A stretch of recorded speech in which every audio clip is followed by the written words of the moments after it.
And yeah, that's Jacosa, exactly, the squares, Wow. squaring the circle. So you can see the outside embankment, and then inside it is the square ditch, and then there's another embankment inside that, and a circle inside that. Crazy that they made a road right through that. What Well, assholes. modern road, yeah, because there's no respect for for the ancient world, unfortunately. And there's another one. Look at that. Wow, Yeah. that's incredible. So there are thousands of these things. How have they found the stuff that they found in the Amazon? What imaging technology were they using to find all this?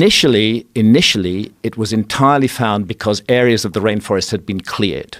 Economic interests said, we want to make a cattle ranch here, or we want to make a soybean farm here. So we're just going to clear the rainforest. In the process of clearing the rainforest, they start discovering these earthworks that had previously been completely overgrown by the jungle.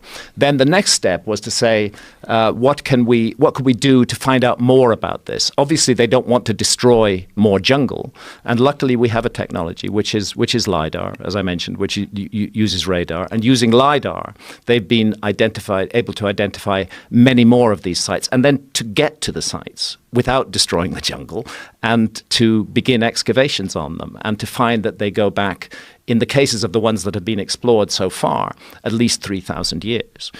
This is an intriguing development, completely unexplained in our understanding of the Amazon. And what it suggests is a heritage of extremely ancient knowledge. You don't wake up one morning and create a perfectly geometrical square or circular earthwork that's perfectly aligned to true north, south, east, and west on an enormous scale. There has to be a background to that. There has to be a reason for doing it. And the evidence is none of these sites were lived in. There's no habitation refuse found in them whatsoever. We don't know what they were used for. I make the case in America before that they're connected to a system of ideas which is found all around the world, which is to do with death and the afterlife destiny of the soul. And I go into the issue of ayahuasca in this book because, first of all, ayahuasca is itself another example of Amazonian science.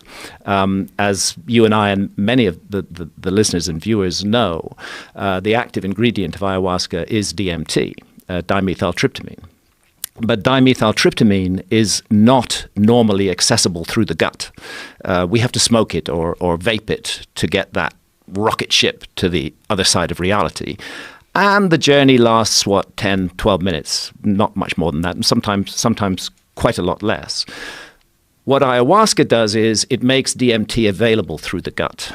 The reason it's not available through the gut is because of an enzyme in the gut called monoamine oxidase. And that switches off DMT on contact. The ayahuasca vine, which is one of the two ingredients of the ayahuasca brew, the other ingredient is leaves that contain DMT.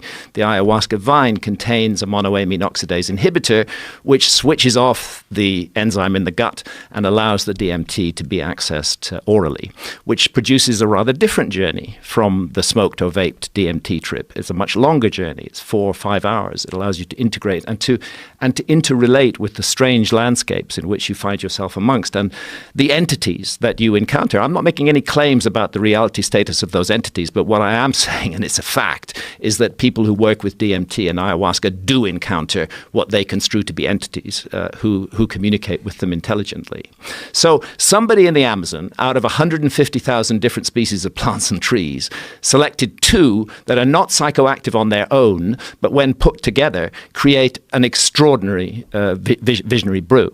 And ayahuasca means the vine of the dead. And what it's connected to in South American religious and spiritual thinking is what happens to us when we die.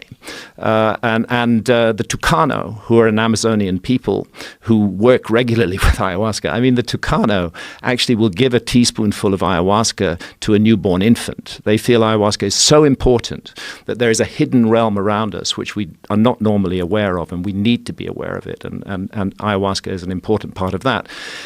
In their ayahuasca journeys, the Tucano shamans experience visions, and they will then come back to an alert normal problem-solving state of consciousness, and they will paint and depict their visions. And what's intriguing, and I go into it in the book, is that quite a number of the Tucano paintings of the other world, of the afterlife realm, of the entrance to the other world, are geometrical, and they look exactly like the geoglyphs. So I'm beginning to wonder whether these geoglyphs were part of a system of spiritual ideas concerning what happens to us after death and what we need to do in this life to ensure a beneficial outcome.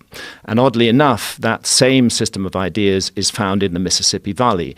In the Amazon, it involves particularly ayahuasca and the belief that the ayahuasca journey takes you to the afterlife realm and a journey along the Milky Way.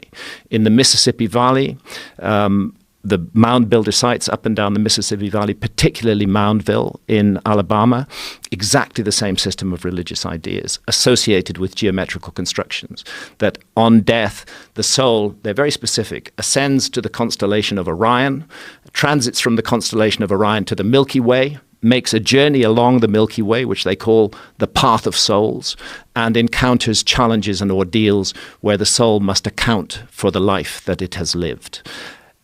Then we go to Egypt, and what do we find? The same system of ideas. The soul must rise up to the constellation of Orion. There's a narrow shaft cut through the southern side of the Great Pyramid of Giza, which targets directly the lowest of the 3 stars of Orion's belt. Widely accepted as a star shaft or a soul shaft. The soul would rise up through that shaft, get to the constellation of Orion, which stands by the banks of the Milky Way. It would then transit to the Milky Way, which the ancient Egyptians called the Winding Waterway. And it would make a journey along the Milky Way where it would be confronted by challenges and ordeals. Very similar idea to the Tucano, very similar idea to the Mississippi Valley. As far as we know, none of these cultures were in contact with one another. Either we're dealing with a huge, unbelievable, extraordinarily detailed coincidence involving architecture and ideas, or we're looking at a legacy that was inherited in all of these different places from a remote common ancestor. And I believe that that's what we're looking at.